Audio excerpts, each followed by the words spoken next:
Hello, it's Randi Rhodes. Here's a clip from our show, and go to randyrhodes.com for the whole thing and a podcast. Buy a stinking podcast.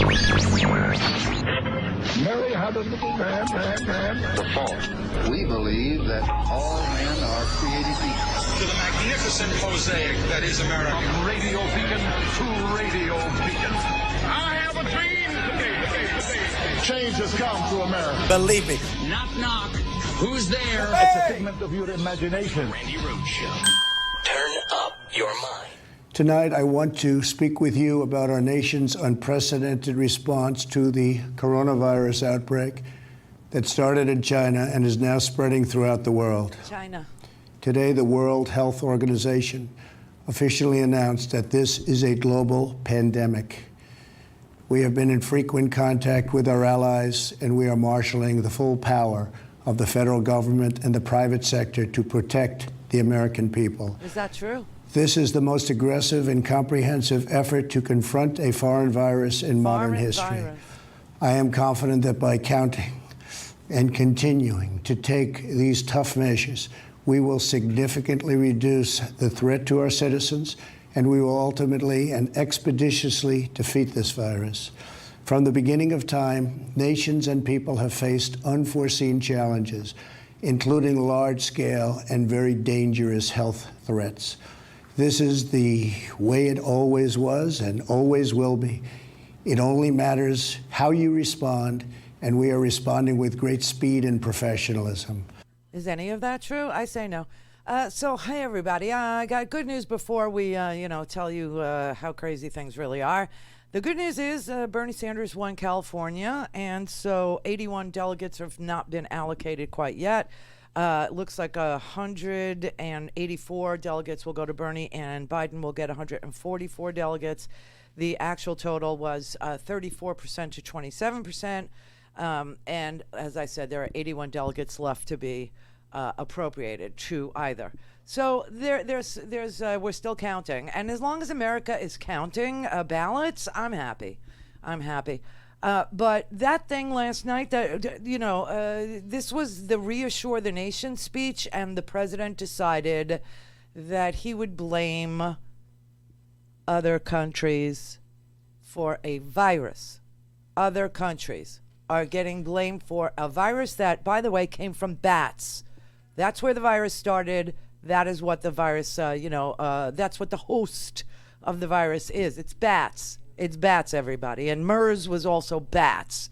Bats, apparently pooped or did something that camels liked, and camels, ate, and then camels spit. And that's what MERS is, Middle Eastern Respiratory Syndrome. So anyway, that went well. The scariest part of all that last night was the blaming, and that this was his Reassure the Nation delivery, And I was watching it, and I was just hoping he would say, I quit. Because that would be the only thing that would have saved the markets today. That would have been the only thing that would have reassured people that somebody who knew what they were doing would step up to the plate. I mean, it couldn't have been any scarier if he held a flashlight under his, orange neck and turned the lights out. Here's an idea. If you're going to address the country about a pandemic, try not to look like and sound like death warmed over. We made a life-saving move with early action on China. Now we must take the same action with Europe. We will not delay. I will never hesitate to take any necessary steps to protect the lives, health, and safety of the American people. I will always put the well-being of America first.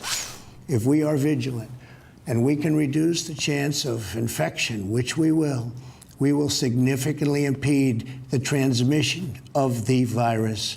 The virus will not have a chance against us. No nation is more prepared or more resilient than the United States.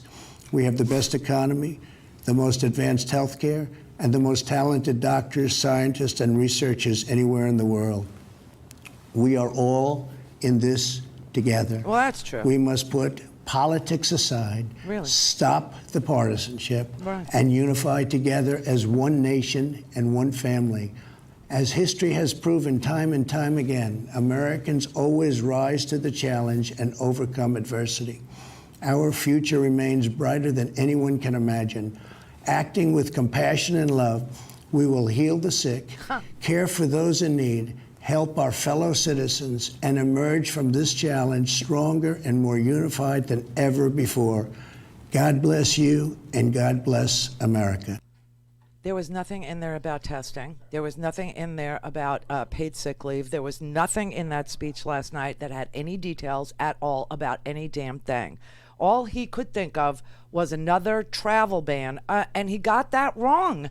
He actually he threw the airline industry into total turmoil and chaos last night, okay, because he announced a travel ban of people traveling to the United States from 26 European countries, and he exempted Britain.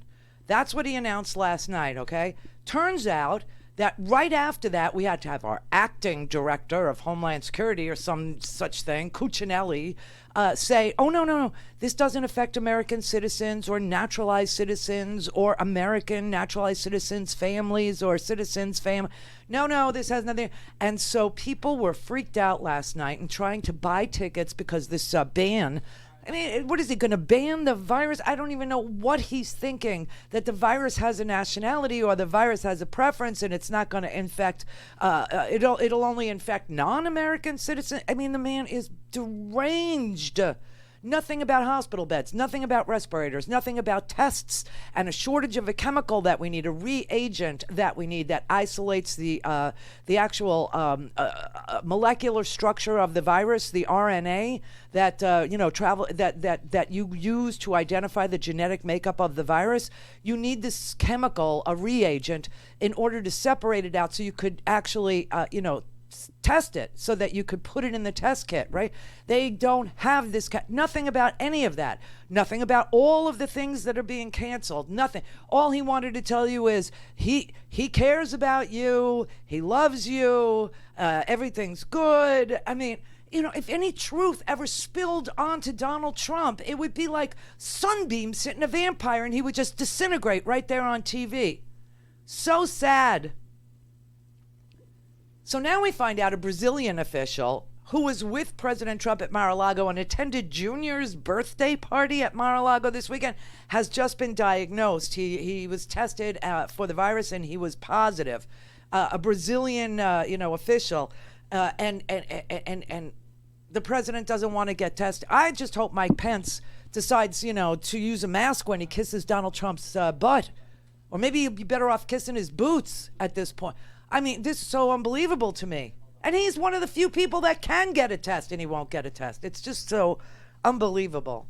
Unbelievable. This was such a bad address to the nation. That's why the markets tanked this morning. He threw the entire travel industry into utter chaos last night for no apparent reason. No apparent reason. Because it's the only thing he could ever think of to fight anything is to blame foreigners. That's it. Blame foreigners.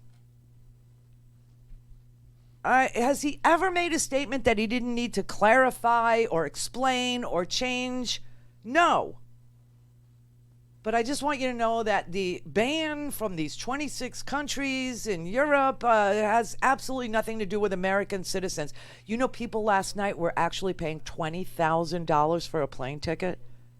For a plane ticket to come from Europe to the United States because they're students abroad or they're visiting their families abroad or whatever.